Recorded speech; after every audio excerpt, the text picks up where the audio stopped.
The Brickyard 400 made its triumphant return 1 season ago. We're back at the Brickyard here, 2025. Last year's race, Ryan, went into double overtime. Guys running out of fuel, guys crashing. It was Kyle Larson ultimately who took home the victory. Get this, Ryan, only 3 active drivers have Brickyard 400 trophies. That's Kyle Larson, Kyle Busch, and Brad Keselowski. I want to start with those two, but first off, I have to introduce our guest, Ryan Stevens, wintherace.info. Always great to talk with you, Ryan. But yes, Keselowski and Busch have won the Brickyard before, need to win to make the playoffs most likely. I want to start with those guys, Ryan. Who do the analytics back up most? Who's going to have the better run this Sunday, Busch or Brad? I'm going to have to go with Brad Keselowski here. Starting with just the basics, complete basic. Brad was better than Kyle Busch here last year. If you remember, Brad and Chase Elliott were the two unfortunate ones who got caught going above that blend line when they were exiting the pits. Yes. Even with that, he was still able to recover and beat Kyle Busch in that matchup last year. He was incredibly strong last year. If we look at this year, 11 races in this package in 2025. Brad's got 4 top 10 finishes to Kyle Busch's 2, so he's got him beat there. And then if we look at the most recent, look at Pocono, 2.5-mile track. I had Brad as the 5th best car there. And then when we simulate our races on Win the Race 20,000 times, we have Brad winning this matchup over 60% of the time. So everything points to Brad here if we're looking at him versus Kyle Busch. Yeah, all 3 of the RFK Racing Fords seemed to show up earlier this summer at tracks like Michigan, Pocono, which maybe are the closest comps to Indy. It's a 2.5 mile, kind of flat but high-speed oval, and we may get into it later, but I know they are bringing a slightly different tire combination for this track this weekend, so could be some variables there. But one driver I didn't mention earlier, maybe surprising, Denny Hamlin has never won the Brickyard 400. He's won every other crown jewel race. He's won the Daytona 500, the Southern 500, of course, the Coca-Cola 600. Last I checked, he is the odds-on favorite, according to most books, to win this race this weekend. How confident are you that Denny Hamlin can win his first Brickyard 400? Yeah, very confident in Denny Hamlin. It would be really cool, especially with everything happening this year, to see him complete the crown jewel event here. We talked about him being the favorite last week. Hopefully that helps some people in fantasy. One and done's everything with him coming through last week. What a heck of a run, too, to end that race last week. I mean, just on the older tires, that was awesome to watch. But this week's more of the same. We've seen 11 races in this package. He's ran an insane almost 51% of his laps inside the top 3 in those 11 races. Wow. Always up front. That's like unheard of and pretty incredible.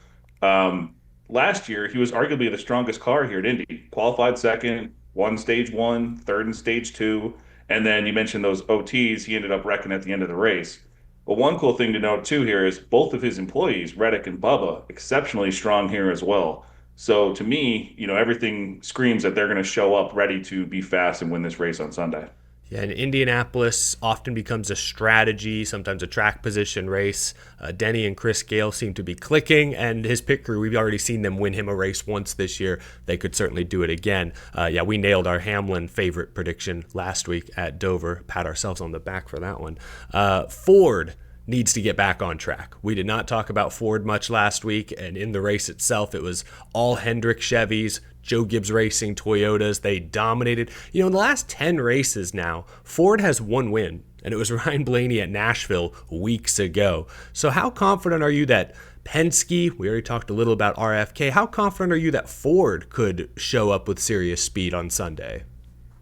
Yeah, I think if they do, it's the one we keep talking about, and for good reason. You just mentioned him, Ryan Blaney. If we look at last year's Indy race, he qualified 7th, finished 3rd, and he didn't finish a stage outside of 4th.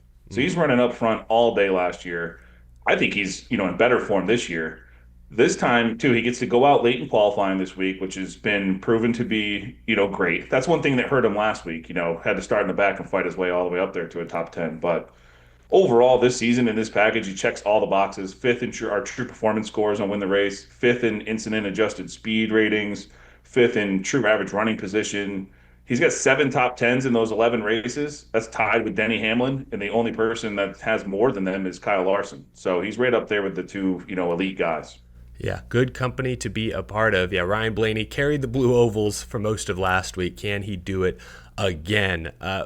Indianapolis, unlike Dover, has produced some might say surprise winners in the past. I think about Jamie McMurray, that big 2010 season he had, or Paul Menard in 2011. I would consider Casey Kane a down year in 2017 last year with Hendrick, got the win at Indianapolis. So when I think of a potentially surprise winner this week, a dark horse, if you will, I look at our favorite, Carson Hocevar, who has struggled the past few weeks, but earlier in the summer at those high-speed ovals like Charlotte, like Michigan, like Pocono, showed top 5 performance. He also has an Indiana-based sponsor on his car this week, so I like Hocevar to make some noise. Who's a surprise pick that maybe is on your radar, Ryan? Yeah, I love the host of our pick. We've talked about him all year, like you said. I came across one kind of funny stat for him is that in this package, the 11 races, he's ninth best in our incident adjusted speed metrics. But what's crazy is his average finish in those 11 races is only better than Cody Ware, Riley Herbst, and SVG. Those are the only 3 guys he's beating in average finish in those races. Well, I noticed, you call them incident-adjusted speed ratings. If you factor in the incidents, it seems to drag him down quite a bit. Yep. He's incident-prone. Oh, but that is an interesting fact. That's a fun stat. Yeah, and I think I've mentioned it on here, and maybe I'll try to post it soon if I can find it, but on Carson Hocevar's X, he has like a full running list of all the incidents that's happened in the races this year. So... And some of them are wild. A lot of them are not his fault at all. So you kind of feel bad for the kid. He's had some speed. But I'll mention 2 more, I guess, long shots here just to keep our eye on this week. One, we can stay right in the same camp as Carson Hocevar. Similar storyline here. Terrible average finish in this package. Needs a win to get into the playoffs. Could use some differing strategy that ends up paying off late in the race. We'll go with Michael McDowell. Oh. He ran up front for a good portion of the race last year. And if you go back to his last start here before that in 2020, started 27th, worked his way up, finished 7th in that race. He gets to go off later in qualifying this week. And we've seen Spire kind of come out with some really fast cars for qualifying and race speed this year. So, one thing I like to see too is last year, some different drivers with Spire. They had 3 cars in that race. No one qualified better than 19th. And they finished 12th, 14th, and 17th. The 12th was Hocevar, who started 30th, actually. So even if he just drove through the field, he'd be my favorite to win and get in, Hocevar. McDowell would be like the fun one. And that's kind of how they're listed. Hocevar is like 30-1 to win. McDowell's like 300-1 to win. And that's just a fun one to throw out there. One more I'll mention would be John Hunter Nemechek. Okay. Last year, I had him as top 5 in my true performance scores in Indy. Fast all day. Yeah. Finished stage 2 and 5th before one of those late wrecks we talked about hurt his finish. If you go back to 2020 with him, he was with FRM as well. Started 19th, finished 15th. Another pretty strong run here for a team that wasn't really strong that year. And then if we look at this season, he's popped at times on tracks like this. Most recently, we talked about Pocono, 2.5-mile track. I had him as a top 12 car that day. He finished 6th. He also has top 10s at Texas, Kansas. Wow. So he gets to go out in the middle of the field in qualifying. Perhaps he comes here with another fast car and we could see him surprising some people on Sunday. That's a great point. Yeah, Nemechek, has had some good finishes the last couple months, and you're right. They often come at these high-speed, bigger ovals. That could play right into his hands this weekend. Unfortunately, though, Ryan, we'll wrap up with this. John Hunter Nemechek was eliminated from the in-season challenge at Dover, a track that sounds like maybe not quite in that team's wheelhouse. Instead, it's Ty Dillon and Ty Gibbs vying for the $1 million bonus that we now know is going to their teams. I'm sure the driver's still getting a nice cut of that. But still, you look at the last 4 races since the tournament began, Ty Dillon is averaging a 16th place finish, which is really, really good for colleague racing for Ty Dillon, expectations coming into this year. Ty Gibbs, however, has also turned up the wick. He's averaging a 7th place finish the last 4 weeks. His best stretch of the season has actually put him back in the playoff conversation. I'm sure the analytics all favor Ty Gibbs to win this matchup, but what is the path, the likely path for Ty Dillon to do the unthinkable, to win the tournament despite being the final seed? What do you think, Ryan? Yeah, like you said, everything points to Gibbs here. You mentioned it. I'll go on like a broader. So the 11 races in the package. Yeah, he's running about 8 spots better on average, finishing 7-8 spots better on average. Ty Dillon has no top 10s in those 11 races. Ty Gibbs has 4. But here's the good news. You mentioned his recent average finish of 16th in the last 4 races or so. Ty Dillon has raced here 5 times, finishing between 13th and 21st every time. So Wow. he's pretty good. Ty Gibbs has raced here once, had an engine issue, and finished 23rd.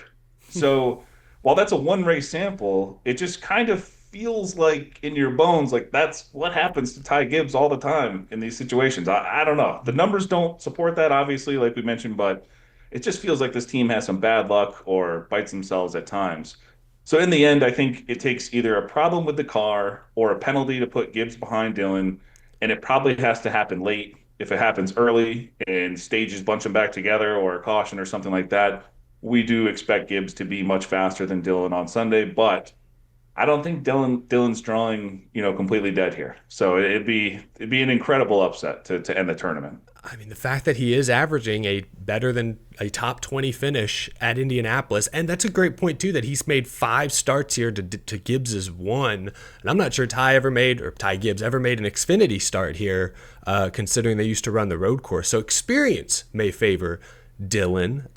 Just got to be cool, calm, and consistent, and hope the young guy takes himself out. That's what it sounds like. But I mean, anything is possible. Nobody had Ty Dillon making it. Nobody, honestly, besides maybe the most passionate Ty Dillon fans out there, had Ty Dillon making it this far. Yeah. But he has bucked all the odds so far.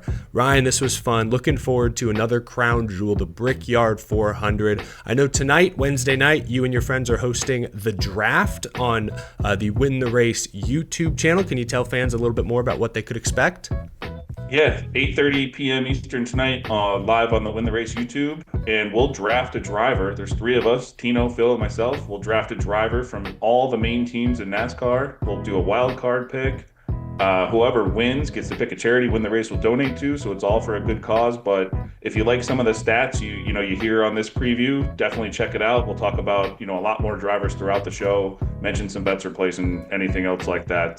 Just good if you're playing fantasy or just want to dork out on some stats. We got you covered. So I appreciate that, and it's 8:30 tonight, Win the Race YouTube. Thank you. Yeah, love that. No, it's a really cool format, and what we do here is a very quick, short and sweet, touch on the big storylines, but you guys spend plenty of time diving in much, much deeper, more thorough for sure. So, and then of course, wintherace.info, more great stats for the readers out there. Ryan Stevens, really appreciate you joining us, and we'll talk to you again next week after Brickyard, ahead of Iowa, I think, staying in the Midwest for a couple weeks here. Thanks for being on. Thank you. Appreciate it. Enjoy the race.